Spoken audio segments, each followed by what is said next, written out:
195 അംഗീകൃത രാജ്യങ്ങളിൽ നിന്നും ഫിഫ ഫുട്ബോൾ വേൾഡ് റാങ്കിങ്ങിൽ 138 സ്ഥാനമാണ് ഇന്ത്യക്ക്. ഇന്ത്യയിൽ 140 കോടി ജനങ്ങളും. നമ്മൾ എപ്പോഴെങ്കിലും ചിന്തിച്ചിട്ടുണ്ടോ 140 കോടി ജനങ്ങൾ വസിക്കുന്ന ഇന്ത്യയിൽ 1.5 മണിക്കൂർ 2 മണിക്കൂർ നീണ്ടു നിൽക്കുന്ന ഫുട്ബോളിനെ എന്തുകൊണ്ടാണ് ഇന്ത്യ വളർത്തിക്കൊണ്ടുവരാത്തതെന്ന്? അതിലൂടെ തന്നെ നമുക്ക് മനസ്സിലാവും ഇന്ത്യ ഭരിക്കുന്നവരുടെ അഴിമതി. മാറി മാറി വരുന്ന ഗവൺമെന്റുകൾ ക്രിക്കറ്റ് എന്തോ വലിയ മഹത്തായ സംഭവമാണെന്ന് കരുതി ജനങ്ങളുടെ മേലെ അത് അടിച്ചേൽപ്പിച്ച് കുറെ ജനങ്ങളെ അടിമകളായിട്ട് കൊണ്ടുവച്ചിരിക്കുന്ന ഒരു കാര്യമേ ഓർത്തു പോകുമ്പോൾ വളരെ നിരാശ തോന്നുന്നു. അത്രമേൽ മടിയന്മാരെ സൃഷ്ടിക്കുന്ന ഒരു കളിയാണ്. പണ്ടൊക്കെ എന്റെ ചെറുപ്പത്തിൽ 5 ദിവസം നീണ്ടു നിൽക്കുന്ന ടെസ്റ്റ് മാച്ച് വൺ ഡേ മാച്ചിലേക്ക് മാറി. ഇപ്പോ കുട്ടി ക്രിക്കറ്റ്, അതും ഹാഫ് ഡേ, മനുഷ്യന്റെ പകുതി ദിവസങ്ങളോളം അപഹരിക്കുന്നുണ്ട് കേട്ടോ. 2.5 മണിക്കൂർ കൊണ്ട് റിസൾട്ട് അറിയുന്ന ത്രില്ലിംഗ് ആയിട്ടുള്ള ഫുട്ബോൾ എന്ന കളിയെ പ്രോത്സാഹിപ്പിക്കാത്ത ഇന്ത്യയെ കുറിച്ച് ആലോചിക്കുമ്പോൾ ഒന്ന് ഓർത്തു നോക്കൂ. ഇന്ത്യൻ ജനതയെ മടിയന്മാരാക്കി മാറ്റുന്നു. ഒരു കാലത്ത് ഇന്ത്യക്കൊപ്പം മാത്രം സാമ്പത്തിക ശക്തിയായിരുന്ന ചൈന ഇപ്പോൾ നമ്മേക്കാൾ 25 വർഷം മുമ്പിലേക്ക് അവർ സഞ്ചരിച്ചു കഴിഞ്ഞു കേട്ടോ. എന്തുകൊണ്ടാണ്? അവിടെ ക്രിക്കറ്റിനെ പ്രോത്സാഹിപ്പിക്കുന്നില്ല.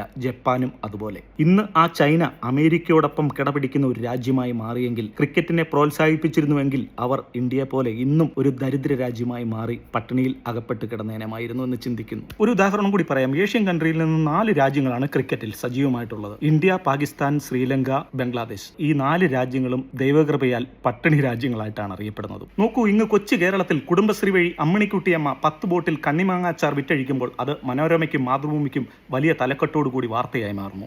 അങ്ങ് ചൈനയിൽ അമ്മിണിക്കുട്ടിയമ്മമാർ ഐഫോണിന്റെയും മറ്റ് ഇലക്ട്രോണിക്സ് ഉപകരണങ്ങളുടെയും മറ്റും സ്പെയർ പാർട്സുകൾ വിറ്റഴിക്കുമ്പോൾ